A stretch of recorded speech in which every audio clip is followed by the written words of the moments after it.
show on all of digital, cable, and broadcast. Check out our audio podcast. There's only one daily digital show out here that keeps it black and keep it real. As Roland Martin Unfiltered. Press play.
here, being Memphis, the meetings, the conversations, all of these things, what does it bring you back to? Well, it brings me back, Roland, to a point in my life where I learned the value of men who worked hard, yet the system denied them an opportunity just to be men. And I look at the photographs on the wall and think back as to what these men risked just to be treated with respect and dignity. And for me, it made the argument that I was one of the lucky ones. Really sort of standing on their shoulders, having an opportunity to not only help them be better men, but helping workers in general understand what it meant to struggle for just an opportunity to raise a family, to be a breadwinner, and to be treated with respect and dignity for the work that you did. And that's an incredibly humbling experience. But it also provided me with an opportunity to be able to talk this message and take this message and this movement to other people in other places. Where were you in '68? Were you based here? Were you working elsewhere? How did you come to play a role in the sanitation workers strike and what was happening in Memphis? I was assigned here from Detroit, Michigan, the day of the strike. I arrived here the night of the 11th and was on the line with the men as they decided not to go to work the morning of the 12th. So from day one, I was here. The strike lasted 67 days. I had the highest parking bill for short-term parking in the history of the organization. I parked at the Detroit airport short-term because it looked like it was only be 2 or 3 days. I came back 67 days with a $500 short-term parking bill. So, this was for not just black workers, but the lowest paid of black workers, an incredible struggle that they decided to take. It was not something that the union decided for them. They had simply spent enough time working with a lack of respect that they felt themselves they were entitled to, and they decided what they were going to do. And in contrast to a lot of the glory statements, what they said was, we want two things. We want to build a union, and we want the workers to afford that union so it could do what we wanted it to do. And that was the story that underlined this whole struggle. And for myself and other staff people, we learned a valuable lesson from them. I cherish the time I had to work with these men and respect them as men, which was a part of their struggle.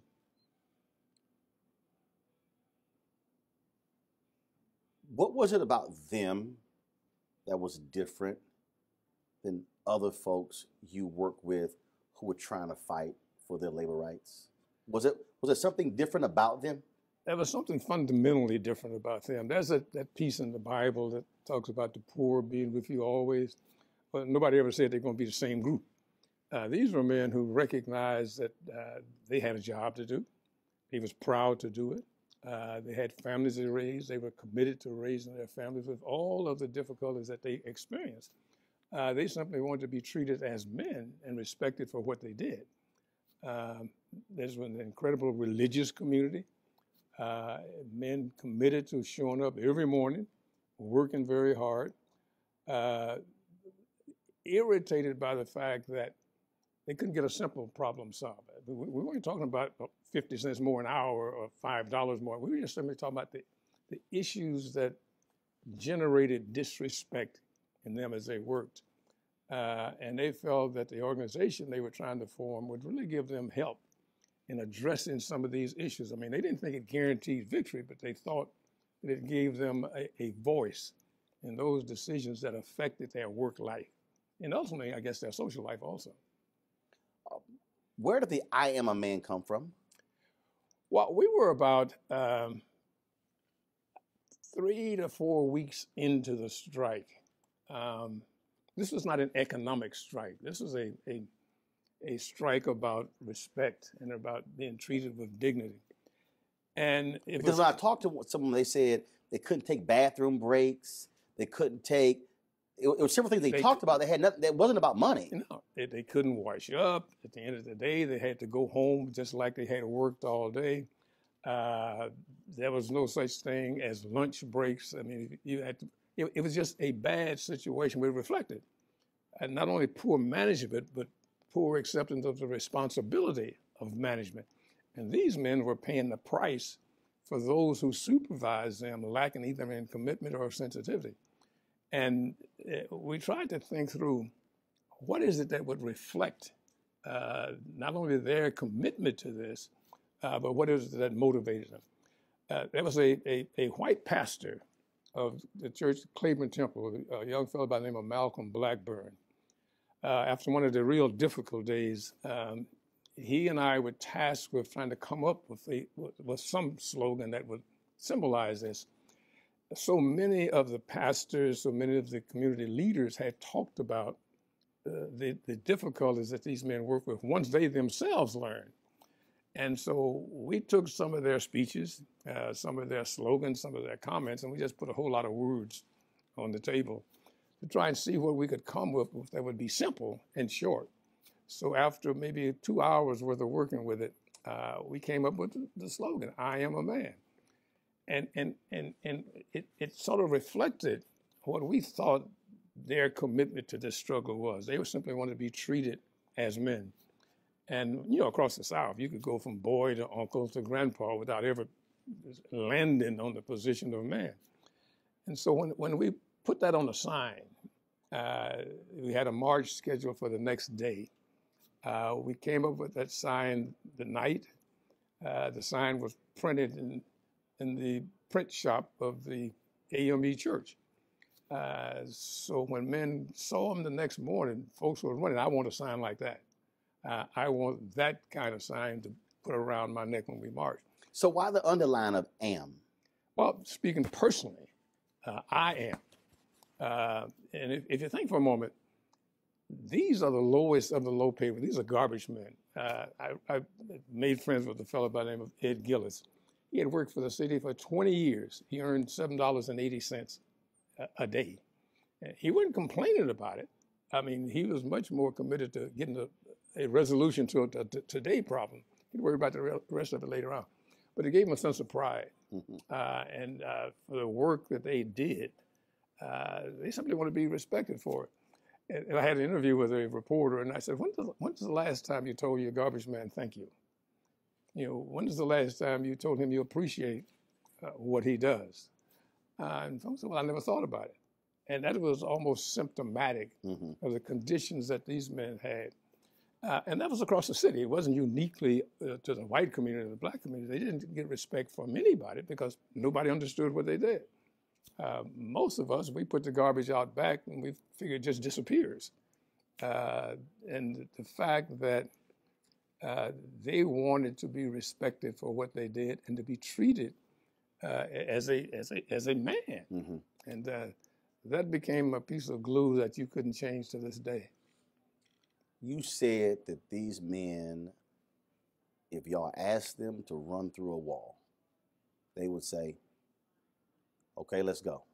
I mean, they were so committed to forming their union because they had developed among them the belief, not that the union was going to win everything for them, but at least they would have a voice.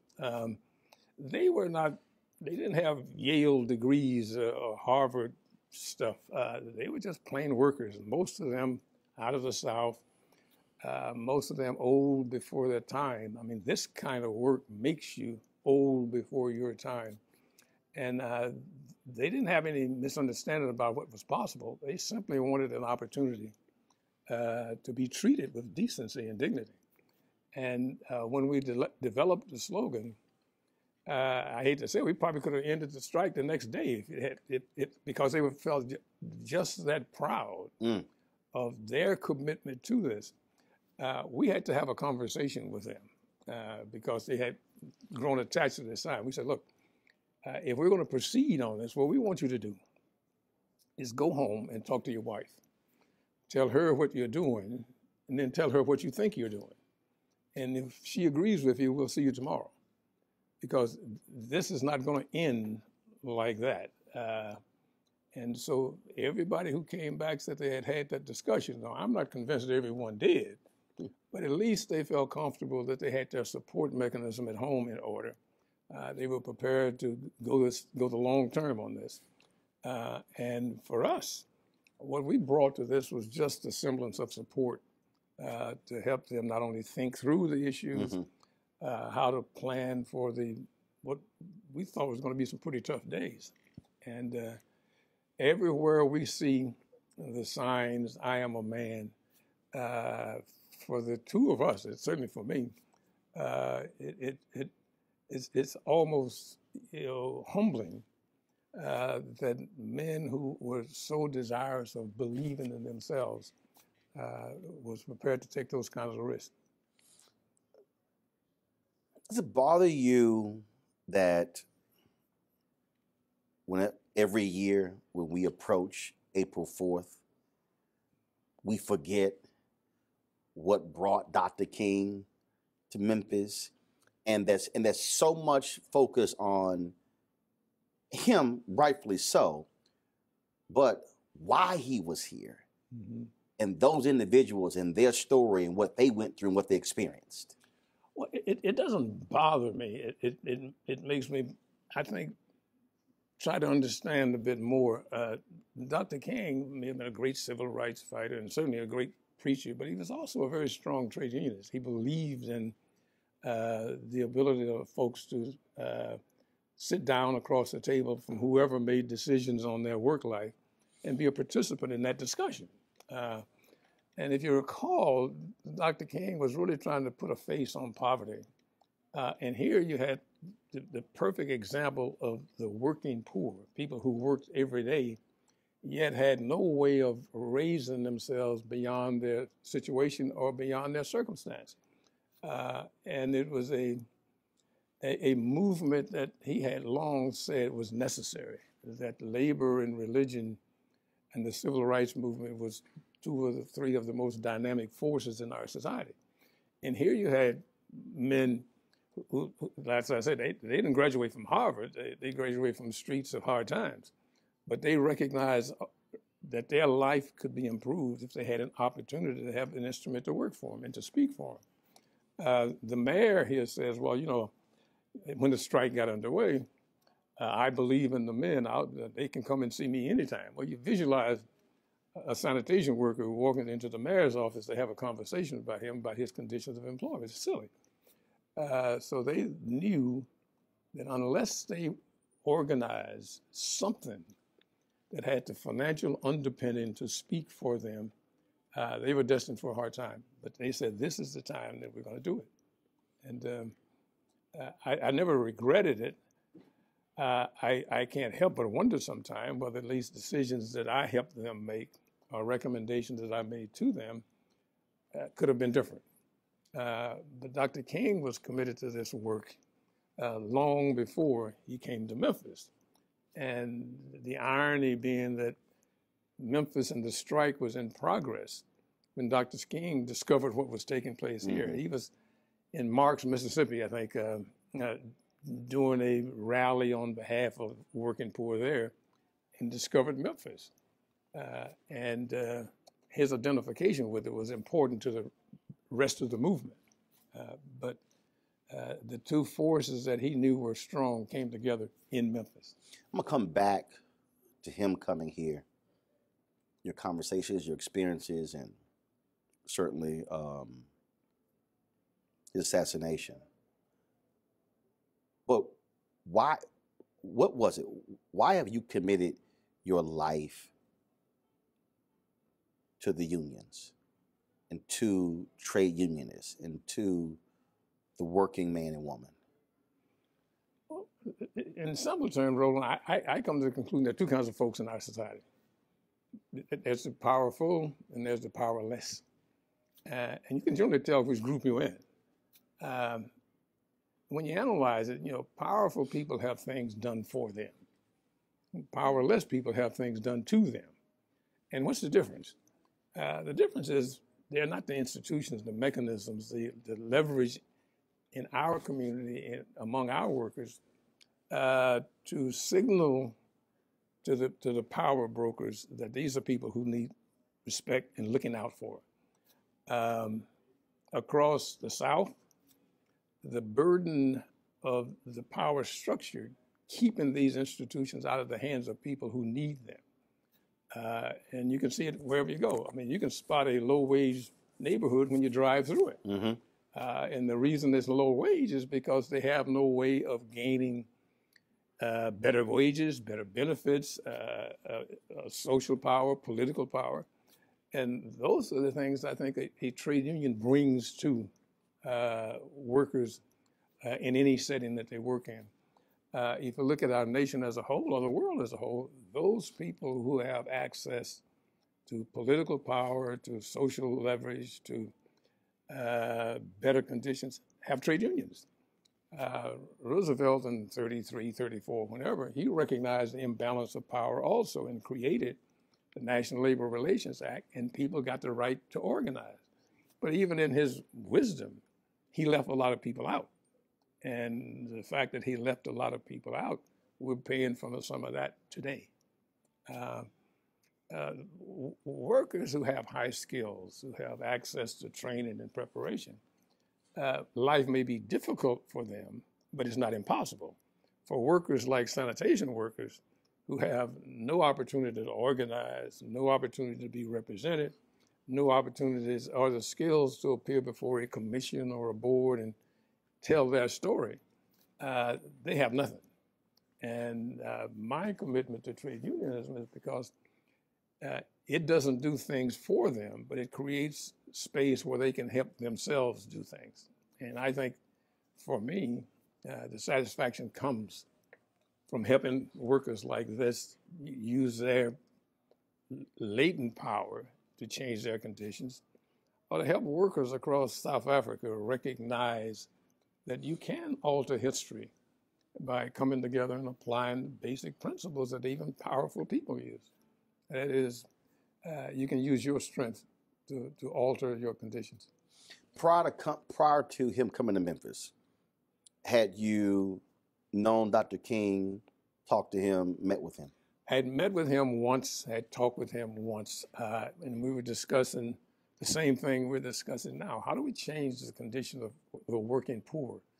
You've got millions of people who work in hospitals. They get sick, they can't even get into bed that they make up.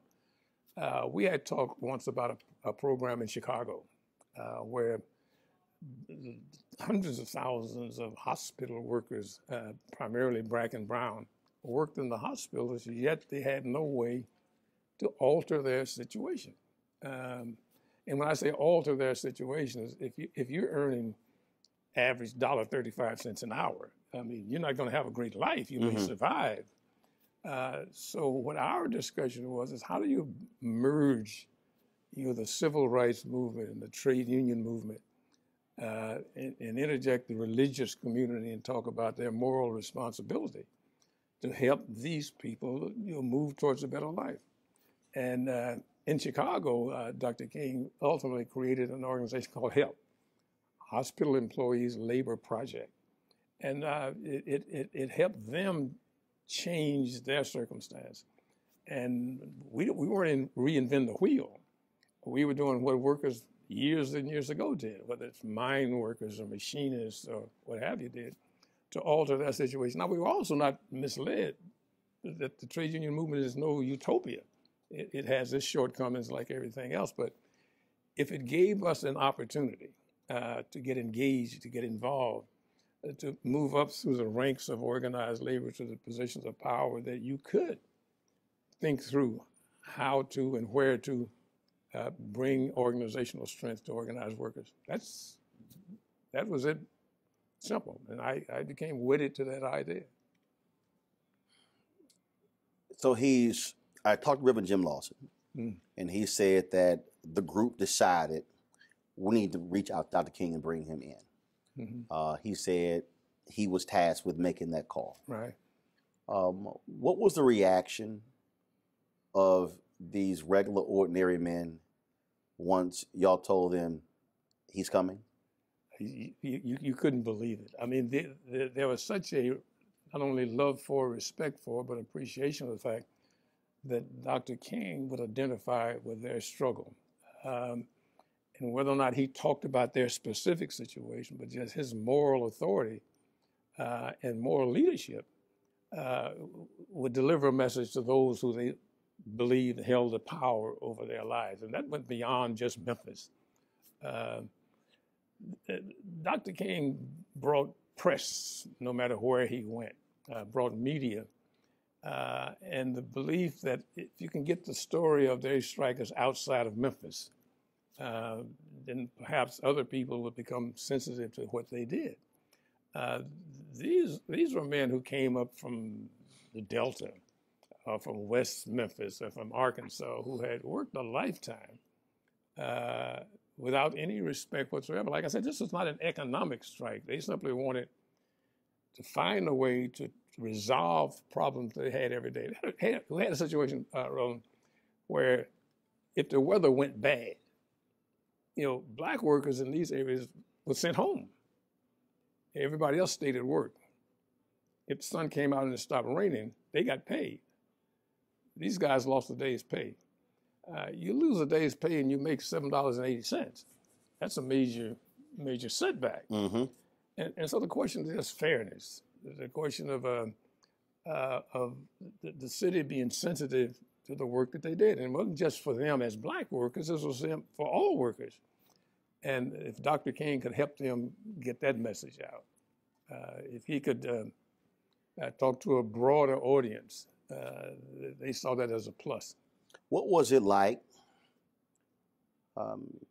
First of all, you clearly heard about him, heard about how he could sit in a room and listen to that side and listen to that side and listen to that side and then listen to that side, and then sum everybody's arguments up and then say, we're going here.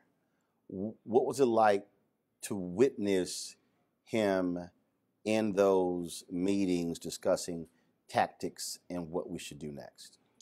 Well, the thing that Dr. King had was this incredible respect from everyone. There may be disagreements, but it was a respect of his beliefs in the right thing to do. And so even among those of us here who were trying to think on a day-to-day basis strategies, there were disagreements. But in the end, you'd say, well, Doc, what do you think? And whether it's coming from the SCLC staff or coming from the local leadership through the organization Community on the March for Equality, or coming from the union. These are three different entities with three different levels of interest. Mm-hmm.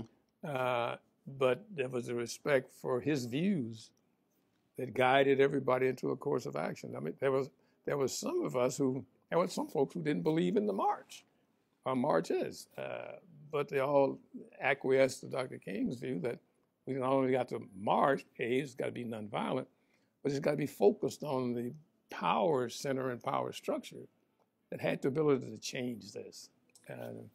We had a mayor who had just got elected with no obligation to the African-American community for anything, totally insensitive to the needs of the community, and absolutely outraged at the fact that a black workforce would raise the question with him of changing the process to accommodate to them and give them representation. That was different. That was different. You had the march that he led. It ends in violence. I've read numerous books that said that he was shocked, he was despondent, he was depressed. That literally when they took him to the hotel, they put him under the covers in his clothes because he just could not believe what happened. And I talked to Janona Clayton and others, and they talked about just this tremendous strain and stress that was on him and his body in that last year. Did you see it? Did you feel it? Yeah, I was in the meeting when he came from the march to the Rivermont Hotel, as I recall, and he was physically, shocked by what he had. But we didn't understand at that time what were the forces beyond our control. And there are the folks who would argue, well, there was a young people who disliked his style. That may be partially true, but what we had were provocateurs whose mission it was to not only diminish his image in the eyes of the nation, but to disrupt this march in a way where the strike itself would be damaged, the demonstration of his lack of control and influence, and challenging the level of influence that the local community had in terms of moving towards a solution. And that's what happened, because all the press the next day, national media, oh my God, he's lost it. He can't control. He's no longer relevant or important. Right. And you had members of Congress speaking in Congress at his absence of influence any longer in demonstration to affect public policy. And he was troubled by that. He was troubled by that. It was just a short while after that, maybe 6-8 months after the strike ended, Senator Frank Church held a set of initially unrelated hearings. When we learned about some of the influences that were put to play in the strike right here in Memphis. And it's interesting reading. And the men were more determined than ever to continue their struggle. I believe that was on about the 28th of March. And what went unnoticed, young fellow, 16-year-old, killed by the Memphis police, unrelated to the strike, but included with the strike issues. These were really very difficult times. And the men began to understand that their struggle was a part of a much larger struggle. I've heard the 43-minute and 16-second speech he gave April 3rd, Mason Temple. If I'm correct, he shouted you out in that speech. You were there. Yes. From your perspective, describe that night, that experience. It is, that was probably one of the worst nights. Weather-wise, emotions were high. Dr. King was tired, a little bit beaten up. And he really did not want to speak that night. Ralph Abernathy was the so-called principal speaker. And Ralph gave a tremendous presentation, but people wanted to hear Dr. King. And they charged somebody with going and getting Dr. King. I think he was trying to rest, but he got up and came over. And he gave what has come to be known as the mountaintop speech. And you could tell, at least you could assess that he was tired. But he saw the crowd that night. He saw the recognized need for him to say something to these people. He must have had 18,000, 20,000 people. The church was at Mason Temple. And he summoned up all of his preaching skills and his analytical skills to talk about the conditions that were in front of us. And, I mean, it was just an unbelievable night. And I personally, we will not forget it. It was one of the high points of listening to social and political rhetoric. It was just a tremendous presentation. And people went out of the church ready to march, on April 5th. And I think they probably would have marched through brick walls and anything else, but it was a motivating speech, preparing them for the march that was going to take place. Were you surprised at how focused he was on economics in that speech? Because he talked about boycotts. He talked about redistributing the pain. He talked about how SCLC put money in a black bank. He talked about, again, what frustrates me is most people have heard the last 3 minutes of that speech. But to hear the totality of this 43-minute speech, where he has a laser-like focus on economics as the future pathway for African Americans. No question. But what he had concluded that there's a power system that perpetuates itself and keeps people in these conditions. And he talked about, as you said, all of the ways in which you force that system to become engaged in relieving the problems and pressures on the working poor.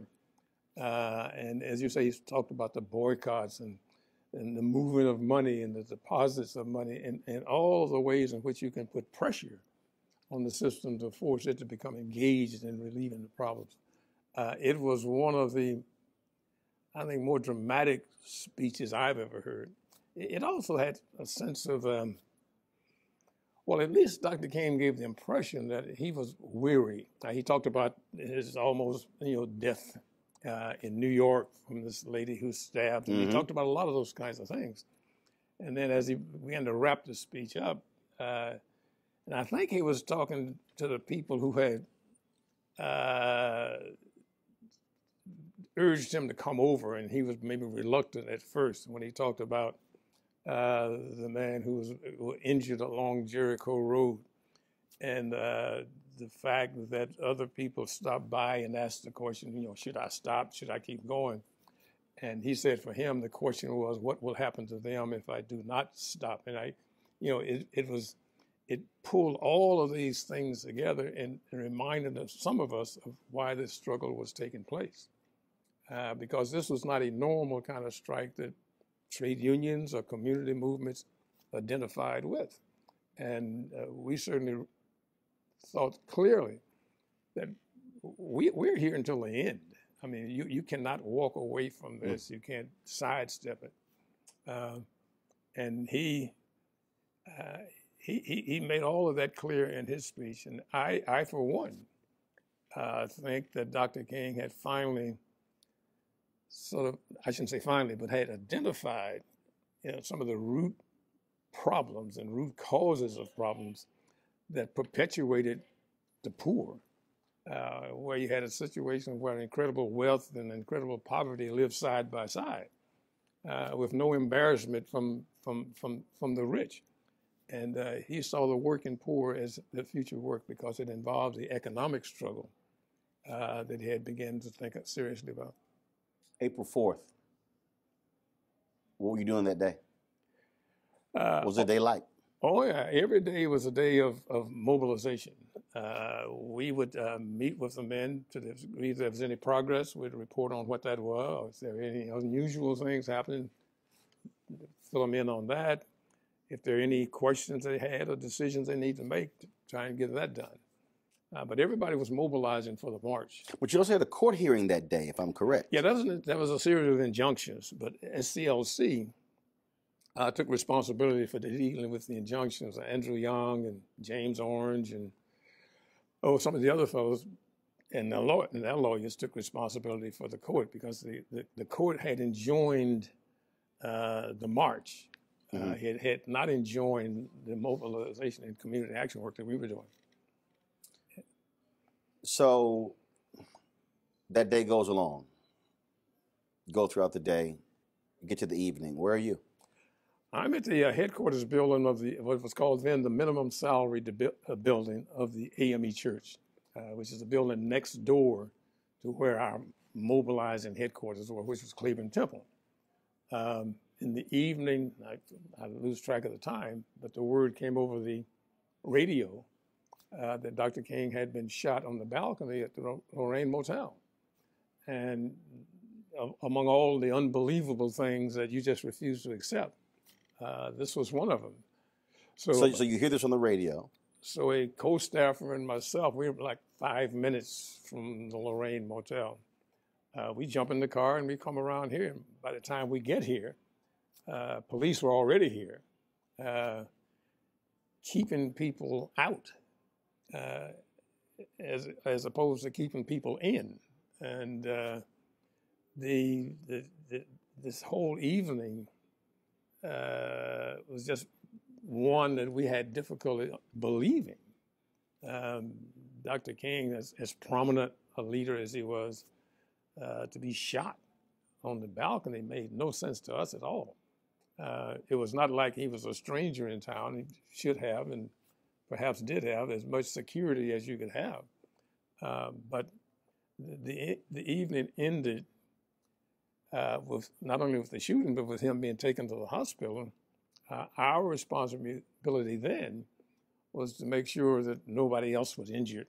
I mean, the city obviously was just outraged, and our job was to make sure that the people, got home all right, didn't confront the police or anybody else with any activities that would cause there to be more harm.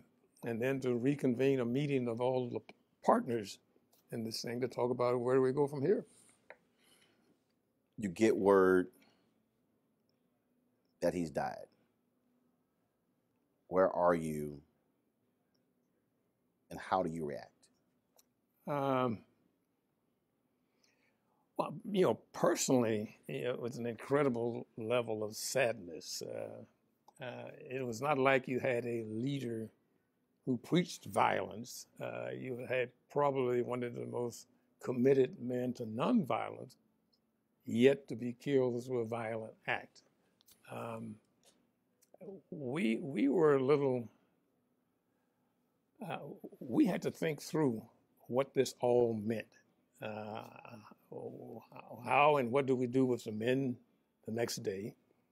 How do we handle the notification across the country as to what was taking place in Memphis, and at least whatever advice we were going to give to other folks, how they should react. And clearly, the country was beginning to go up in smoke. The anger that was across their major urban areas was just incredible. I interviewed Reverend Jim Lawson, and he said the next day he went to work. He said, we literally did not have time to stop. And he said it wasn't until either July or August that the grief hit him.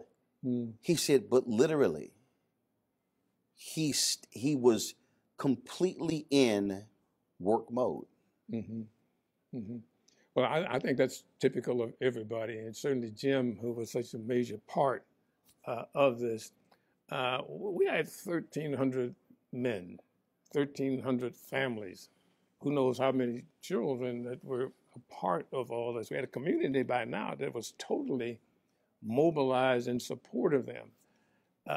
There needed to be direction given. There needed to be a conversation with the leaders. There needed to be addressing the young people, many of whom had become reluctant supporters of the strike, but they were supporters.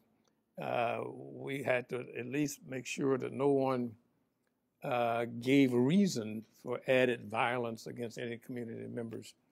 And to try as best as we could to prepare for what ultimately became a major march on behalf of Dr. King himself.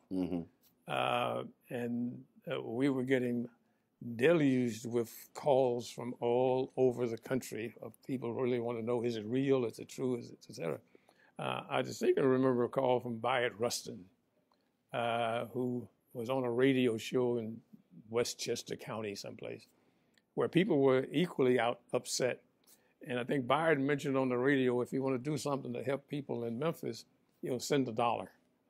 And the outpouring of concern and support, in a day or so, we felt down here where there was duffel bags, army duffel bags filled with dollar bills that people were so impacted by this.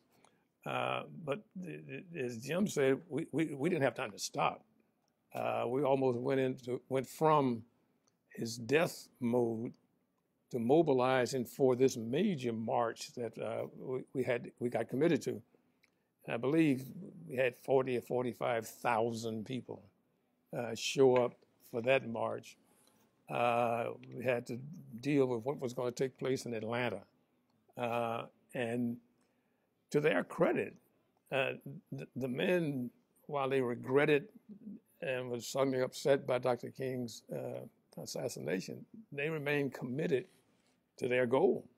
And they organized themselves. They made their own decisions about how they would respond on a city basis. I can remember we were real concerned about whether or not we wanted to take the marches back downtown.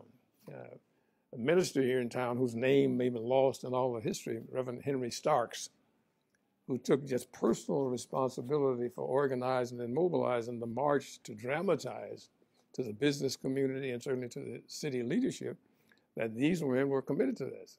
And I think we wanted to take a day off, but the men asked us, aren't we going back downtown? Aren't we going to march today? And for those of us who were staff, we had to really not only pick ourselves up, but to try and understand that, this was a tragedy that happened in the course of a major movement, and understand that Dr. King was certainly aware of the risk, but he is also committed to the movement. Just a couple more questions. We were out there today, the wreath laying ceremony, and you heard these men say that here they are 50 years later, still fighting for rights and respect. So many people, I think, go, well, Marx was successful, they got what they wanted, but the fact that they still have not been made whole. Right. That has to be angering to you. It is. Especially in a city that for the longest was black run. Black mayor, black city council. You're absolutely right, Roland. The fact that there is not a pro-worker environment, there's not a belief that workers have a right to participate in those decisions that affect their work life, which would give them the right to sit across the table and negotiate safety procedures, promotional opportunities, grievance procedures, retirement, vacation, sick leave. While these workers have much of that, they don't have the clear-cut right to do that. And even if they achieve it, one stroke of the pen can take it away or threaten its existence. We've got a responsibility, we in this context, I mean the union, trade union leadership, to develop leaders and procedures that carry on across the years. Generations. What these men did, and I really appreciate the action that President Obama took. He put them as a group into the Labor Hall of Fame because while many of them would never realize the benefits from the struggle, it laid the foundation for those who come after them to benefit.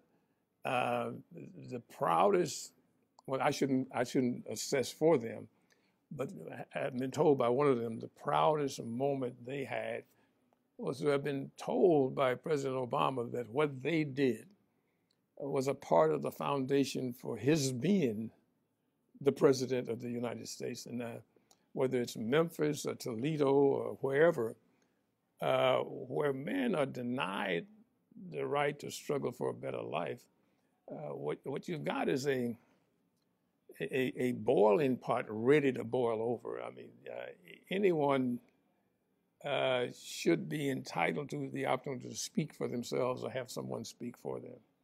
Yeah. I look across the room, I see a picture of the mayor of the time, as a city at that time, a fellow by the name of Henry Loeb, who just had no idea what the city was moving towards. And I would say the strike and the conditions to resolve the strike were met twice before the assassination, based on what the men were asking for and what the city, through the city attorney, was prepared to accept were met a half hour after we met in the mayor's office. The mayor assigned his city attorney and his deputy city attorney to get with us and just sit down and put something on paper. We put it on paper, it met our needs, met their needs, they gave it to the mayor and he went berserk. I won't sit with these people and discuss their situation. I am the mayor of Memphis, Tennessee. I'm prepared to take the shirt off my back and give to them. They never understood that what they'd like to do is buy their own shirt. So we settled a strike twice. And the tragic loss, in spite of the fact that conditions were met, is what troubles you more than anything. And young people who are now a part of the process should know the history of what these men did to change the situation here in Memphis, not just in the workforce, but to educate them around their responsibility to continue, not just to struggle on behalf of themselves, but for their community. And Memphis ought to be a better place. Last question. Next to last question. We're in a period where labor participation is at its lowest. For African Americans, there's tremendous benefit to being in unions. Yet, for the last 30 or 40 years, Republicans or conservatives have been very successful at basically turning the word union into a vulgar name. Mm. How do you feel when even you hear younger folks when they hear union? Ooh, I don't want to hear that. Horrible idea. Unions are terrible. Unions are bad. They're obscene. Last thing I want is somebody controlling my money. Mm-hmm. I think one of the areas where organized labor has not done a good job is to talking about the role of organized labor in a democratic society.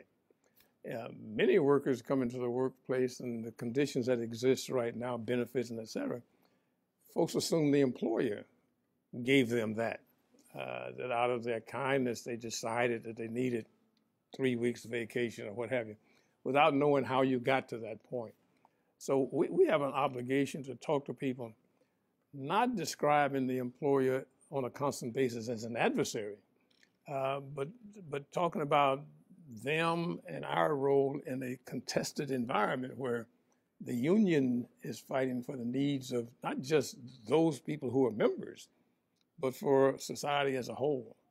And that the union's role in that is to be doing the ongoing work and thinking through the needs of workers and families, to thinking about the programs and policies that make for a better, more fair, and more equitable society. And if the argument is all about whether or not you're going to get a nickel more an hour, we're never going to win that argument. Now, in the context of what we should do with regards to building power with employers, historically, we've been in a situation where we organize in one member at a time. And the opposition has been able to define us as counterproductive, as opposition, as obstinate.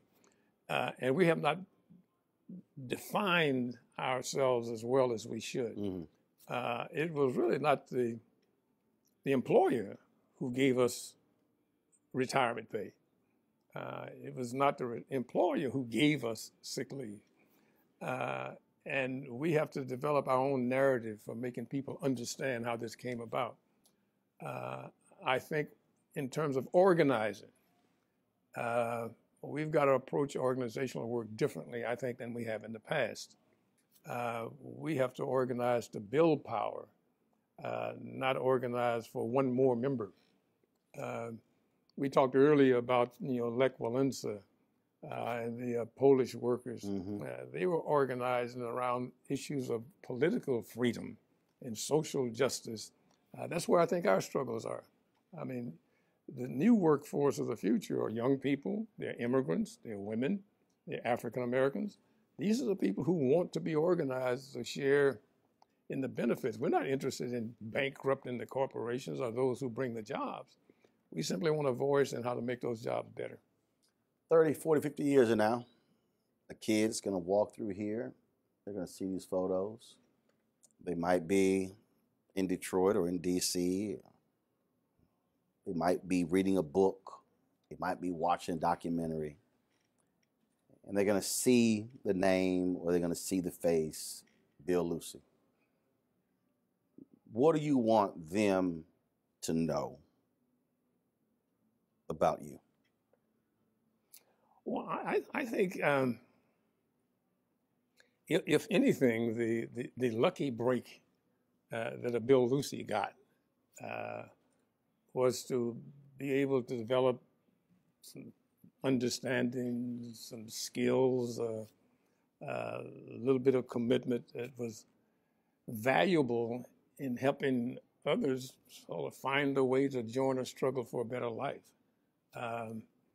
To say to people, if you work together collectively, we can find ways and means of developing and focusing on the program that makes people's life just a little bit better.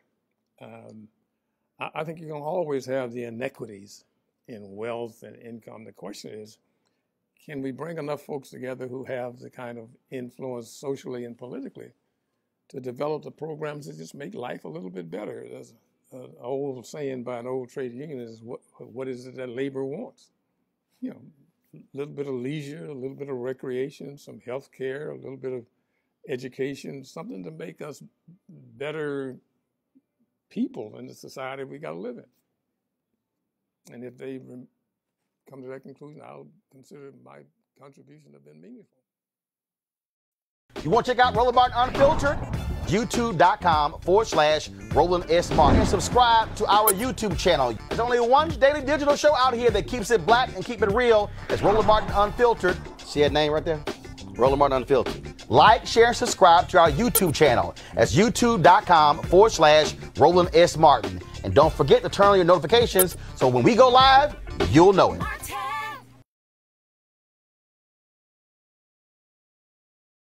You want to support Roland Martin Unfiltered?